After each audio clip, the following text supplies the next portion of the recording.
When Ian Paisley said no, people believed that he meant what he said. The big man may be gone, but his party lives on, and it would be extremely unwise for anyone to assume that when Arlene Foster says no, she means any different from her predecessor. The DUP do not bluff. Ever. They might occasionally change their minds, but when they do so in their own time and on their own terms. All that ought to be obvious to anyone who has paid any attention to Ireland politics, which presumably rules out the Ireland Secretary.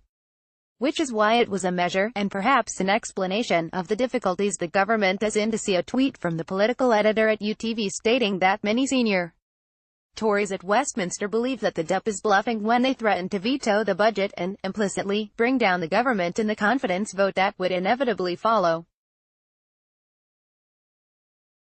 Presumably, the government's thinking is twofold. Firstly, that the DUP have the balance of power and, hence, huge leverage to bring down the government and precipitate an election would very likely throw away that position. And secondly, to call an election, particularly at a moment when the Tories were in turmoil, would be to invite IRA sympathising on United Ireland supporting Jeremy Corbyn into number 10, not exactly an appealing prospect for hardline unionists.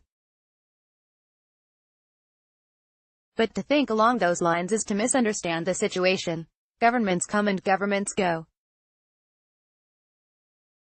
At some point, the Conservatives will lose power, and in all probability, Labour will replace them. That might be this year, it might not be until the 2030s, but at some point it will happen, and the DUP know that.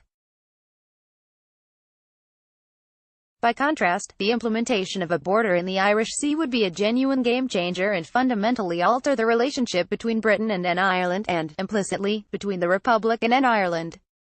If it comes to a choice between a temporary setback and a permanent one, it's not difficult to see which the more attractive is. Which brings us to the betting markets. For a long time, I've not seen any value in Jeremy Corbyn as next PM. I've always been of the opinion that if it looked likely that Labour would win the next election, the Tories would switch leader, meaning that the next PM would come from Theresa May's party. That thinking was based on the assumption that the Conservative administration would last through to 2022 with DUP support, which with sensible management, it should.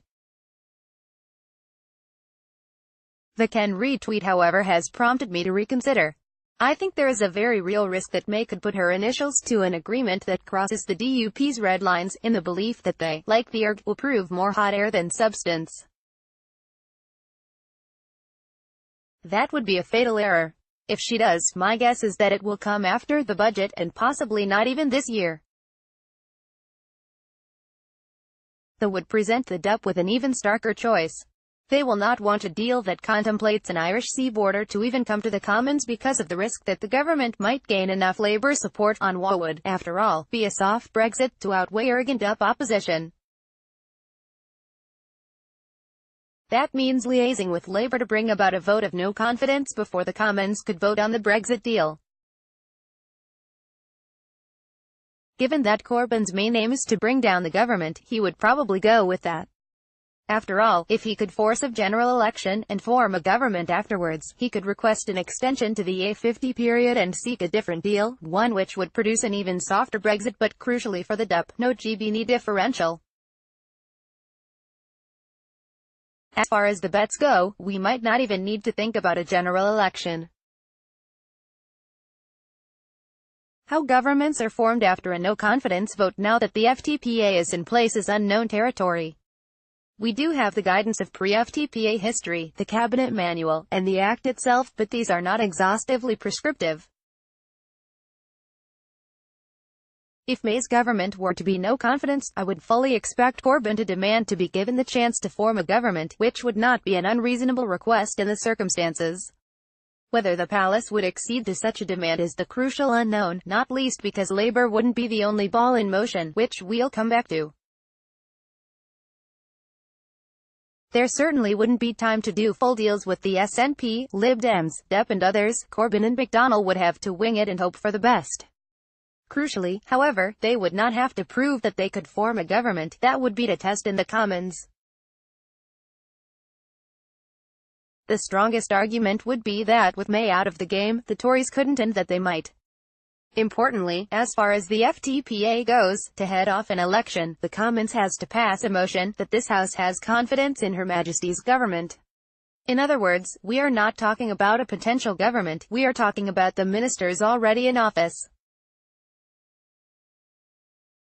If Corbyn was to be given a chance to test support in the Commons, he would have to be PM already. However, the Tories would be unlikely to allow that to passively happen. If May's ministry were to be no confidence, there is a good, but not overwhelming chance that she would either resign as party leader or be no confidence, in the hope that some other Tory leader could build something from the wreckage. The problem there is that the replacement would have to be in place almost immediately. There could be no time for the election the Conservative Party constitution demands, unless there were only one candidate. If the Tories could swap leaders within days, that would place them back in the game. If not, it would leave them in a horrible position. The enormous risk that the Tories would be taking in dumping May immediately would be that if neither Labour nor an alternative Tory could gain the confidence of the House, then a general election would be triggered before the Conservatives had chance to complete their own election. The party would be in a state of utter turmoil, without a leader and divided into warring factions, and having failed to deliver a Brexit deal. The temptation would surely be for Corbyn to not try very hard to win the vote. On the other hand, if May were not ousted, there could still be a general election, but in that case, with the Tories stuck with a lame duck leader whose campaigning skills have already been tested and found wanting. And note, under this scenario, a bet on Corbyn as next PM would be likely to still pay out. The chance of a misunderstanding between a number 10 machine which has always been a bit tenured, and a DUP which sees what it stands for under existential threat, leading to the government falling means that the 6/1 available for Corbyn to be next PM is now value.